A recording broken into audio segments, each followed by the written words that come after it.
I got a vent, but I'll make it quick. The way people respond when I talk about considering my partner's experience when we're making life decisions, and honestly, the gaslighting and acting like reality isn't what it is, it's just so wild to me. Like, people will ask us things like, oh, where do you want to live long term? You guys want to stay in LA? Yada, yada. And when I answer, I'm like, oh, we're thinking about, this place or this place or this place.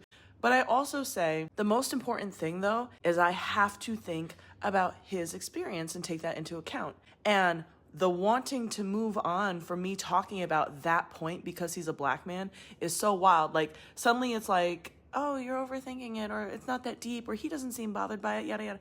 But like I said, my partner's a black man from the South. He's from Atlanta. His lived experience is not the same as mine. So yeah, when you're actually aware of reality and history and not avoiding it and pretending, then it actually is that deep. We're talking about living somewhere. So I'm not just thinking about, oh, will I like it? What do I like?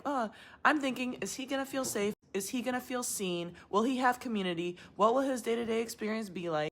And also, I'm thinking about that for me too, but like, I have to put myself in his shoes too. And the same goes the other way around. And I think that's important to note because it's relevant for me too. Like, I mean, he is my partner. He needs to do that as well. Like, he asked me once, would I consider moving to Georgia? And I had to be honest. I said, I can't live in a state with limited reproductive rights for women. And he understood immediately. No questions. That's what partnership is. It's wildly selfish to not even consider for a second, what will my partner's experience be like? And actually put yourself in their shoes. It's not about assuming everything is fine because you think it's going to be fine. And just because, yeah, he's open. But like, it's also about recognizing that people don't always know what they don't know, right? And actually taking the time to think it through together. And remember, life decisions are usually a big deal no matter what, especially in a relationship.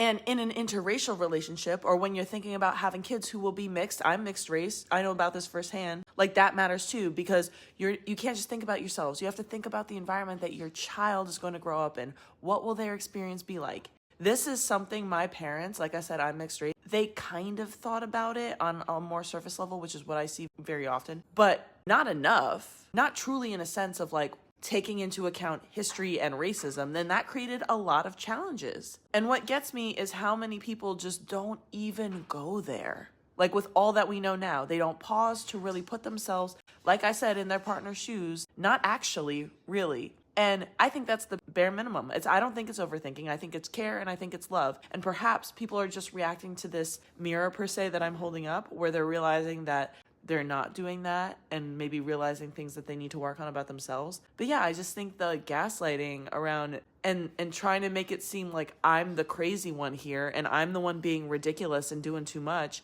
I just think that that's wild. Okay.